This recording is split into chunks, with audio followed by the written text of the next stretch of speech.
a successful transformation into practicing lean is going to come from its own people. And I knew that to begin with, and I really wanted to skip some sins of the past, that I've experienced. I wanted to take that approach, and that's what we've done. Today, I'm excited to welcome John Chacon back to the show. Now, John first came on the show back in December of 2016, and back in episode 140, and there we talked about John's transition from the Marines into the civilian world. So that was a fun episode.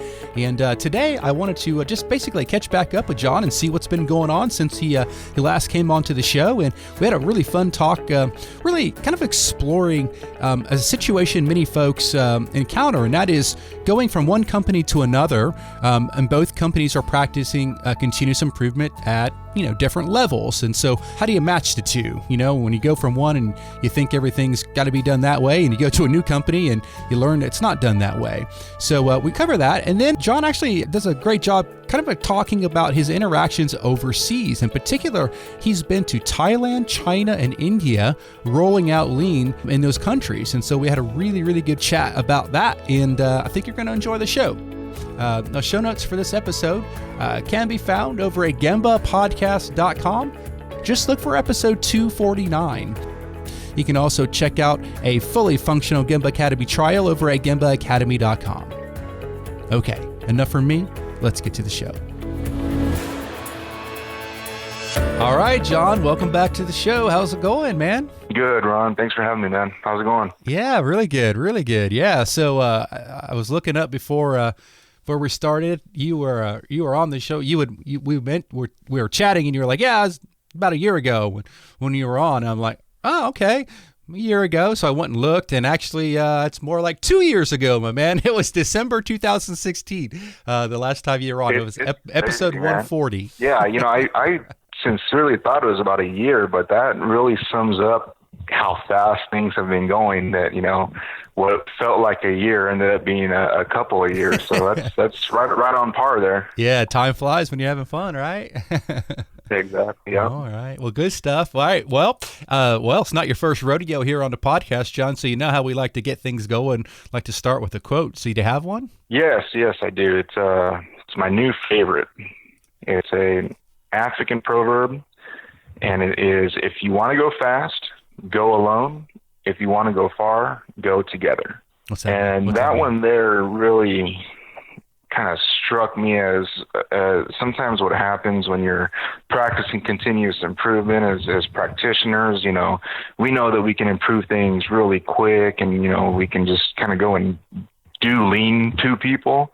And rather, if we go together and, we have that respect for people, and we're allowing people to come to their own understandings and their own leanings, their own understanding of what lean or continuous improvement is, then we can get farther together. So I heard that one, and I just really love that one, and kind of keep that one close to the chest.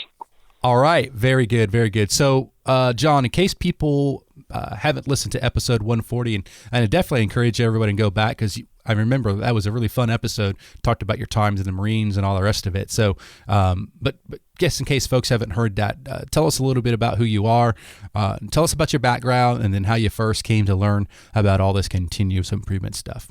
Sure. Yeah. My name's John Chacon, and I've been practicing lean for about 13. I think I'm going into my 14th year. First introduced to it in Japan when I was serving in the United States Marine Corps. After that, got readjusted and found an opportunity to practice lean in the civilian side of things with an industrial engineering and construction company. Was able to get myself acquainted there, and saw some really big differences with practicing lean in a military, very disciplined and structured setting versus, going to, a construction company and really having to lead folks to understand what we're trying to do. What does it mean to improve? How does this help us in the big grand scheme of things? So that's a lot of what we learned. Learned a lot to do with, top-down approaches versus bottom-up approaches, and what aligning yourself to strategy and kind of a true north perspective can really do for your overall efforts. And where are you at these days, John? So I'm still at Black & Veatch. I did transition from Era Energy like 2.5-3 years ago. Yeah, I remember we talked about that. Yeah. Yeah, and it was a tough transition. Era Energy is one of those companies that that you almost take for granted how the continuous improvement culture has already been ingrained. And, so there's things going on like, leader standard work, practicing, 8-step practical problem solving method it's not new to them, so there's a lot of discipline, a lot of work that's already gone in to a culture that's like Era Energy. So, transitioning from that, I knew that it was going to be a change, but I didn't quite understand how big of a change it was going to be going to Black & Veatch. And so, one of the best compliments I was given on my exit from Era Energy was, John, you make lean and continuous improvement simple. And I was feeling pretty good, and I was like, all right, that's probably one of the best compliments that you could get, and in my eyes. And then a couple of weeks later, I get to Black & Veatch, and I get some feedback like, John, you're making this kind of complicated. And I was like, oh my gosh, I almost wiped out the compliment to begin with. But yeah, what I really learned from that was you have to adjust to your audience. Just because Era was at their current condition, if you will, it didn't mean that Black & Veatch was at that same part of the lean journey, or the same understanding of the lean journey. So it was definitely a learning opportunity. Yeah. So I want to maybe explore that a little bit here in a second. But before then, just, I don't know, catch us up, John. Like, what's been up, man? It's been 2 years. So what's been going on in the lean world of John Chacon? Yeah. So, a ton has been going on. We did come into Black & Veatch, myself and my team, developing, how do we want to approach, lean at a company that is 100 years old, very successful. So this isn't a company that's looking for a Hail Mary. We are good already. So how do we implement something that's going to help us, implement and practice continuous improvement just as a day-to-day practice, and versus trying to convince people that, hey, that 100-year-old playbook, that's good, but we're gonna change it up. So that was a tough task, and we really tried to establish some simple, take out a lot of the just overall tool nomenclature. Try to make that simple, and we've been able to establish training, and our little mission statement is we're going to have that army of problem solvers. We're going to have at least somebody to start with on every single team throughout our organization, just to help get everything seeped in, and it won't come from the lean guy, which is me in this case. I can be seen as maybe a talking head from, that's just trying to sell a product, but rather we really wanted to have the approach that a successful transformation into practicing lean is going to come from its own people. And I knew that to begin with, and really wanted to skip some sins of the past, that I've experienced. I wanted to take that approach, and that's what we've done. We've been able to train probably about 300 lean champions, what we refer to them as, across the globe.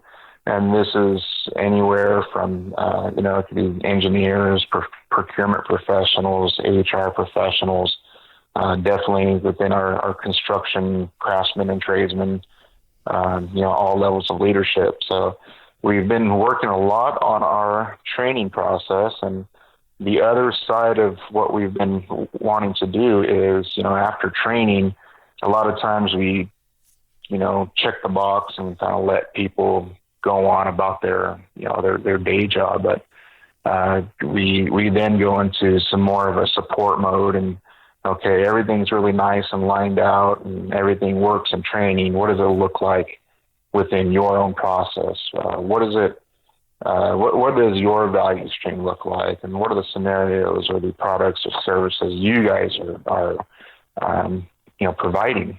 And really getting people to have the conversations about value creation, understanding their customers and what they want. So we've done that all over the United States. We've also had a awesome trip to Beijing, China, Bangkok, Thailand, and then Mumbai and Pune, India. Wow. Where some of our other lean champions are located, and it's been a great learning experience for me to really see, what different audiences are grabbing onto. Me myself, I'm a A3 thinking lover. I love the concept, but there's other folks that may not grab onto that. I have a large group of folks that loves visual management, and it all fits together, but that's what they gravitated to. And that was one of the things that we had to, let's get a win. Let's take something that people are getting excited about and use that approach to get people to understand the message and get moving forward. So a few minutes ago, you were talking about kind of your approach, and you said something that just, piqued my interest. You were talking about your sins of the past. I'm wondering, what are some of John's lean sins of the past? Oh, dude, I've probably screwed all of it up. I mean, it's probably the Mount Rushmore of lean thinkers are probably shaking their head at me right now. But well, tell us a story, man. Give me an example. Yeah. So we've done things, and when it comes to possibly the lack of strategy, or just improving something just to improve it, and it's not a bad thing that something's improved, but I have a story of not really understanding all stakeholders involved in a particular process, upstream and downstream. So one of the things we've done was have they're called pipe supports. It looks like a metal, letter T, mm-hmm. and so we would fabricate those to go out into the field and have them installed. Well, we went and reduced, so much process steps and forms of waste, and we were a nicely tuned machine that was just fabricating like crazy all day, to a point to where we were out fabricating the installers, and we went and created a mess for ourselves with inventory, and now we have inventory, and now we're having to manage it, and now we're creating safety risk with, forklifts and flatbed trucks moving, the new pipe supports or this product around, and just creating motion and transportation and inventory. It was one of those ones. It felt really good, as we were optimizing a piece of the overall process, mm-hmm. But in the end, we really had to recover and see what we did downstream. So that was a what tough would you do? one. What would you do different if you could go back and counsel that young John, excited lean engineer back then? What would you have done different? Oh man, I would go back and I would really in that particular situation. Yeah, that one. Yeah, that one problem. I think myself, I'd go back and tell myself, like, let's roll the entire value stream out, mm-hmm. And broaden our field of view a little bit. And I think I knew this back then, but it was just so exciting to get the call from the customer. We need a better unit rate on pipe supports, and just get excited and just go do. Now, let me ask you let me ask you there. Was that true? Did they have a throughput problem with that particular process? Well, I think yes, there was a throughput problem. There was inflated cost and effort to fabricate the pipe supports. So there definitely was the opportunity there. You guys just made it too good? Is that what it was? You know what? We did. We just made it too good. We met the cost and financial goals of the customer, but on the back end, we kind of shot ourselves in the foot by accomplishing that or not understanding how much good is good. It's one of those things there. Well, would have been as simple as kind of sort of putting a Kanban system on it or something like that, just to say, okay, yeah, race car, stop. We have enough inventory, or I don't know. Yeah, that's exactly it. It's just some of those concepts, really understanding, the entire value stream. What's the end goal in mind, and yes, the customer right away may be talking about expenses and financials, but they themselves, that may just be a symptom of a bigger or a deeper root cause. Yeah. And so those are those lessons there that I don't soon forget. And that's a lot of what I kind of warn people is, let's make sure we take a look at the big picture and make sure we understand, why we're doing things. Yeah, I often liken it to like a spider web. You pull on one part of the web, the whole thing moves, right? So, everything's connected, right? So. Oh yeah, definitely. Hey, so let's go in and jump on an airplane and head to Thailand, China, and India. What was that all about? Like, what was that like, and what did you learn from those experiences? Oh man, this right here was a nice challenge for myself because, we land in Thailand, and the first order of business for myself is to ensure that I'm maintaining respect for people, and respect for people in Thailand, may look a little bit different than it does in the States. So I'm making sure that I understand, what the culture and customs are, and show that there's an effort into respecting you as Thai people, and to your government, your belief structure, and how you all do work. We're in your house now, and that was kind of the first piece of business to understand that there, and to learn our courtesies and make sure that we go in there not as the American instructors that know it all. We're there to serve and make sure that our business brothers and sisters in Thailand can also learn continuous improvement and be able to apply it and be successful with our business ventures in Thailand. What's one important custom that most Americans won't know about Thailand? Like, say you're giving your buddy a rundown, he's getting ready to head over there. What are some do's and don'ts? To give the appropriate why, and it's the not like why WHY, but it's called a why, and placing your hands together, and you bring it slowly to your face, and depending on who you're talking to, kind of it's almost a bow, but you place your hands together and it's close to your face, and it's a greeting, it's a sign of respect and kind of understanding. And so you enter the place and really understanding how to present your why. I think it's a WAI. It really kind of sets the tone for the conversations going on. What if you don't do that? Is it going to be bad? Or? No, I don't. The experience I had with the Thai folks that we had the opportunity to work with was, they're still they're very understanding of, I guess, Americans' ignorance, not understanding. Yeah, our own ignorance. I don't know what it is. It's stuff, but they mention that if I try to say a phrase in Thai, thanking them, they get first get a kick out of it and make fun of me a little bit, but they were appreciative because that doesn't seem to be. Hey, you're trying, right? You're making an effort. Yeah. Exactly.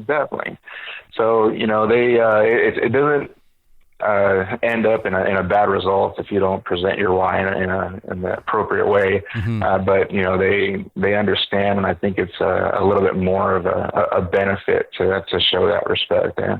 Now, what's it like? Sometimes here in the States, we'll hear, sometimes there's like, well, why you got to use all these Japanese words and blah blah blah, all this kind of stuff.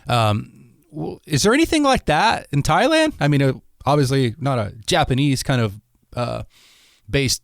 Well, the roots, right, come from Japan. It's like, what kind of interaction do you have there as far as being in Thailand, Japan, and all the rest of it? Well, in Thailand, there wasn't much conversation. But when we went to Beijing, China, there was a lot of conversation. Because of the similarities. What? Well, it just, the word kaizen. Yeah. Well, we had a Korean professional, and then we also had Chinese professionals.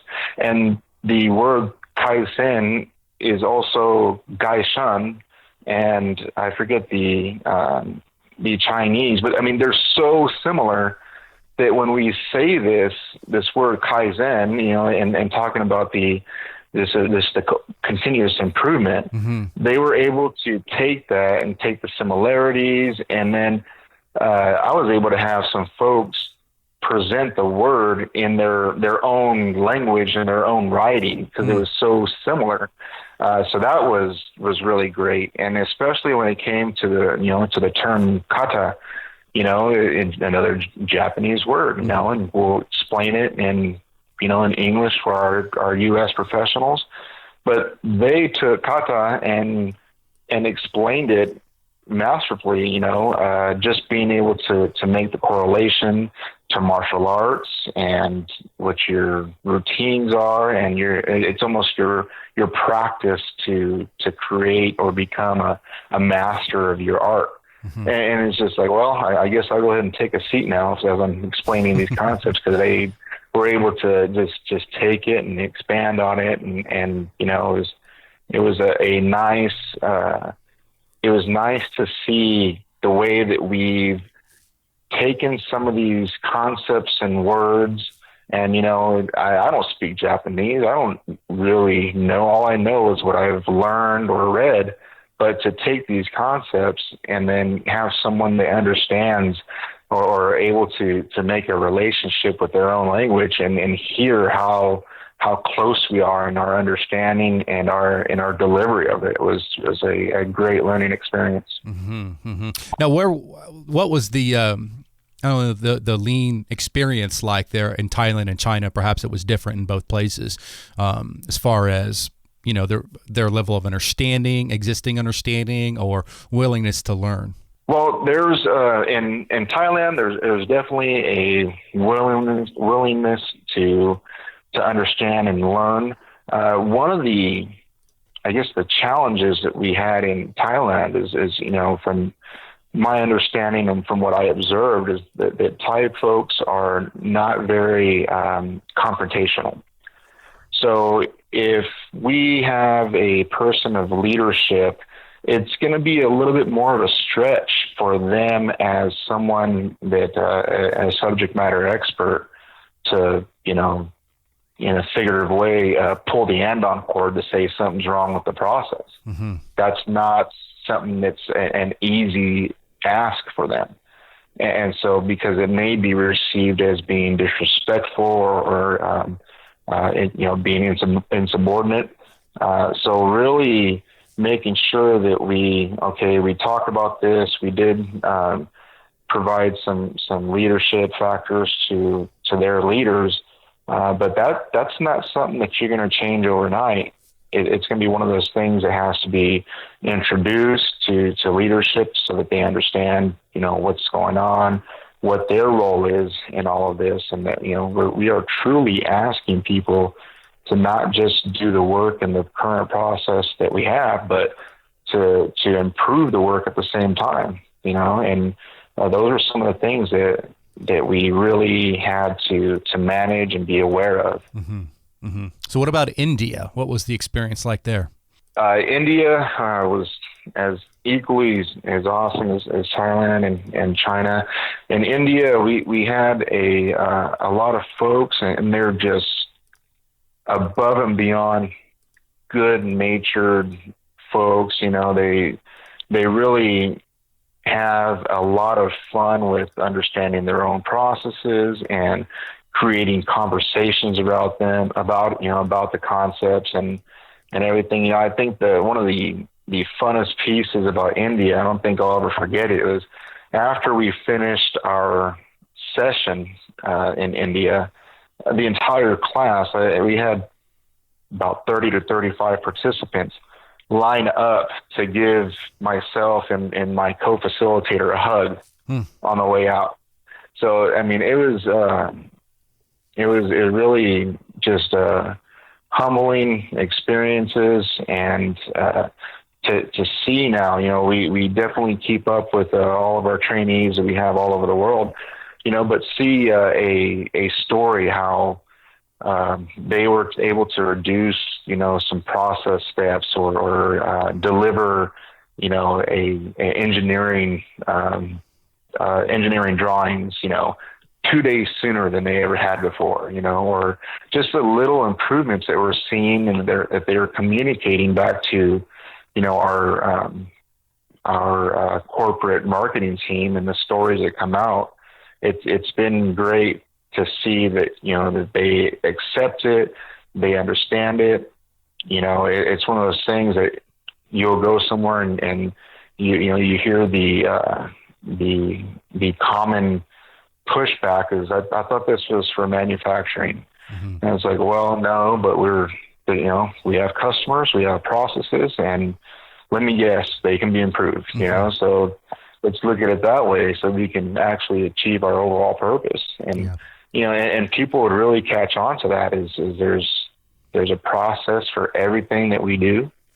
And we all just have to work on being able to see, and I call it giving them the curse, to be able to see disruptions to flow and waste, mm-hmm. And to really understand that. And it didn't translate as well as it does in the States. I want to give you the curse to be able to see, but they understood what we're trying to do. It's a curse because you're never going to be able to go anywhere without being able to see a disruption to flow or a form of waste. You can be at Subway, you can be at the bus stop, you can be at the government, DMV, you can be anywhere and just see it.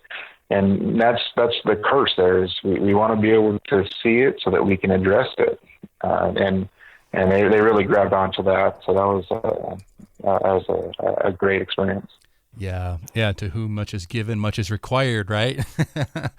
So it can be a double-edged sword, right? The more you know, the more you're expected to act. Oh yeah. It's going to be hard to put those blinders back up because we know that you've accepted the curse. I love it. All right. Hey, so last question I have: if I say the word purpose to you, what does that mean?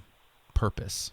Well, that one there is tough, because you almost like all the versions of how lean has been delivered, over the decades, and when I first picked it up in 2005, the way it was presented to us is to have discipline, to create continuous improvement, and then it went into making sure that we have strategy alignments, and then now it's into culture. And I think it's all been there all along. But it just depends on, who's the person that's kind of yelling the loudest or selling the best portion of the overall concept and philosophy. So for me, purpose takes me back to, my own, religious beliefs and practices. When I looked at purpose, and as much reading as I do, I was noticing that some of the Toyota business practices and the Buddhist practices and beliefs, how much there was an alignment there, and why there was a good possibility that the respect for people portion was such a piece in Japan that really came out. It may have not been the sexy tools and all that, but it was a huge piece of it. So I kind of took the connection there with the Buddhist portion and Toyota business practices, and really try to apply them to my own Christian faith, and to see that servant leadership piece of things, and how we're constantly going through a type of rebirth of understanding, of just different parts of our lives, and how that builds up, and it's our own little PDCA cycles, which is outstanding. So if I look at purpose, it definitely has a spiritual connection, because if I'm able to serve as a Christian, then that'll help achieve the purpose of serving. So this isn't a engineering drawing, or this isn't a pipe support that we're building. We're building something that's going to benefit people with fresh water in Indonesia, with solar power in Florida. These are things that are going to actually help not just the customer, but the end users. So it's really applying purpose in that way that, I truly believe it's a God-given purpose for me to help others improve, and to be open and receptive to my learning experiences. Yeah, that's fantastic. I really do believe that, you can approach business, you can approach life really in a couple different ways. You can try to, if we just take business, if your whole intention in business is just see how much money you can make, right?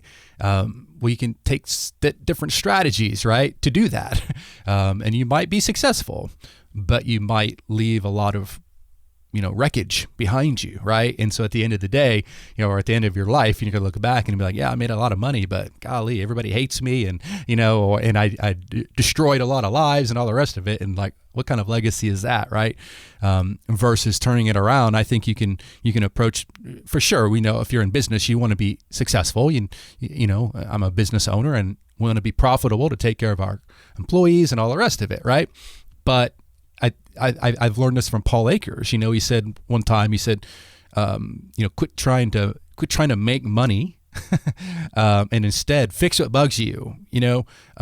Help enough people, and the money will come. Right. And I really believe that's kind of what you're saying, is what I'm hearing, is you kind of go into it with a purpose to serve, a purpose to help. And it doesn't mean the money won't come. It may come in buckets. It probably will, right? Because you're more genuine, right? But it's really all about intention, in my opinion, how purpose can serve or disrupt. Oh, man, you're absolutely right. That's why, a lot of times when we're only financial driven or financial focused, we can miss the mark a lot of times. And that's a lot of times when we talk about our metrics or key performance indicators, is be careful what you are making measurable or making your metric as your true north, because that metric will drive you, and it may not be in the direction that you want. Yeah. So it's one of those things is you can't, it's not one of those things you can kind of set it and forget it. You do have to come back and revisit and make sure that there's any kind of course corrections that need to take place. Mm-hmm. Mm-hmm. Exactly. Wow. Good stuff, John. So, what's up for the next year or so there at Black and Beach? What's the next big plan? Yeah. So, in the next year or so, what we're really looking to do is create more physical interactions. I'm telling my team, I want to see problem solving everywhere throughout the day. We kind of did it a little bit structured in the last couple of years to, okay, you should do this, now you should do this. And now we really want to set, our teams loose and make sure that they're challenging themselves to create improvement as a part of their day. And I constantly tell folks, I'm not looking for home runs. Like, let's talk about what was hurting us today. Let's get over that and let's just do that more and more often. And it's one of those things that, we talk about it like going to the gym. If you go and you go and exercise, once every other month, or in this case, just an event only for improving, and you go and you lift hard, it's going to be painful and it's going to hurt for days, but if you go and you do a little bit every day, when you have a heavy lifting day or an event, every so often, it won't be as bad, because we're exercising that problem solving and that continuous improvement skill set or muscles there. So we're able to go through and it becomes a little bit more of a natural phenomenon rather than something that's calling a timeout and then improving, rather than improving just as part of what we do. Yeah, a little better every day, right? Hey man, if we can do that and we can gain some maturity on our visual management process and get people coming together, and we can get our leaders to start working, their kata processes and really get to the point to where they're not audible leaders, but they're visual leaders. It's one of those things, is getting out there and making yourself seen and not just heard is going to be a huge piece of our next target conditions.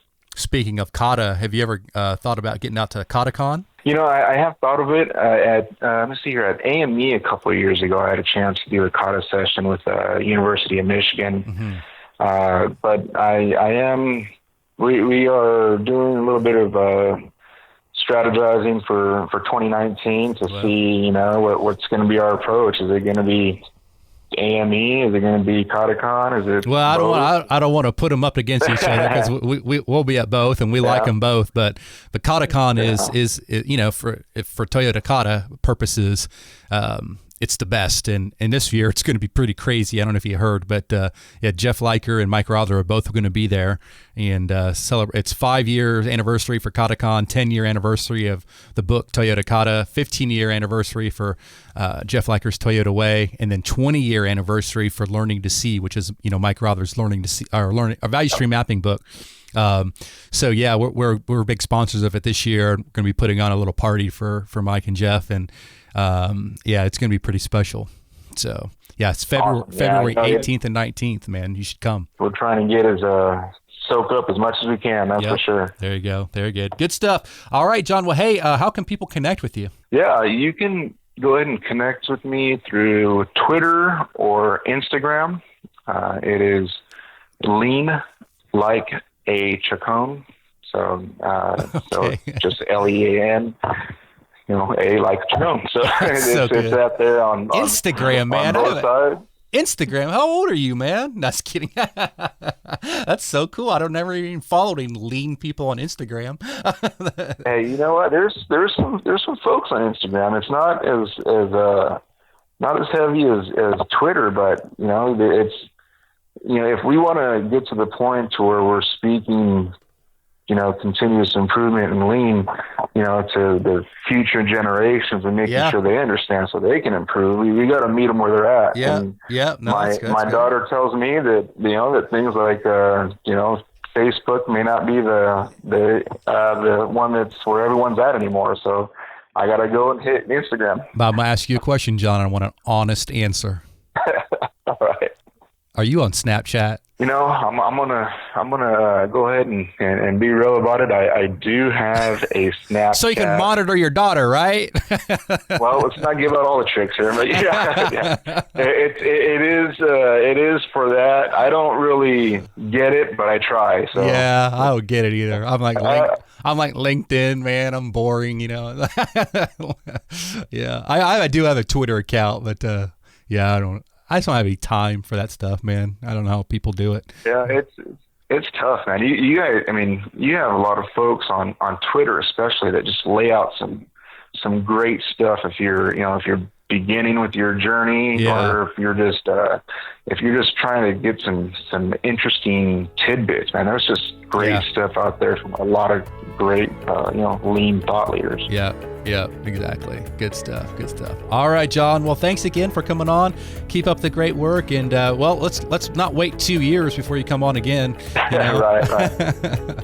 All right, man. You take care. All right, brother. Thank you. Thanks for listening to the Gemba Academy podcast. Now, we invite you to take a no strings attached, fully functional test drive of GembaAcademy.com. Gain immediate access to more than 1,000 Lean and Six Sigma learning resources, all free of charge, at GembaAcademy.com.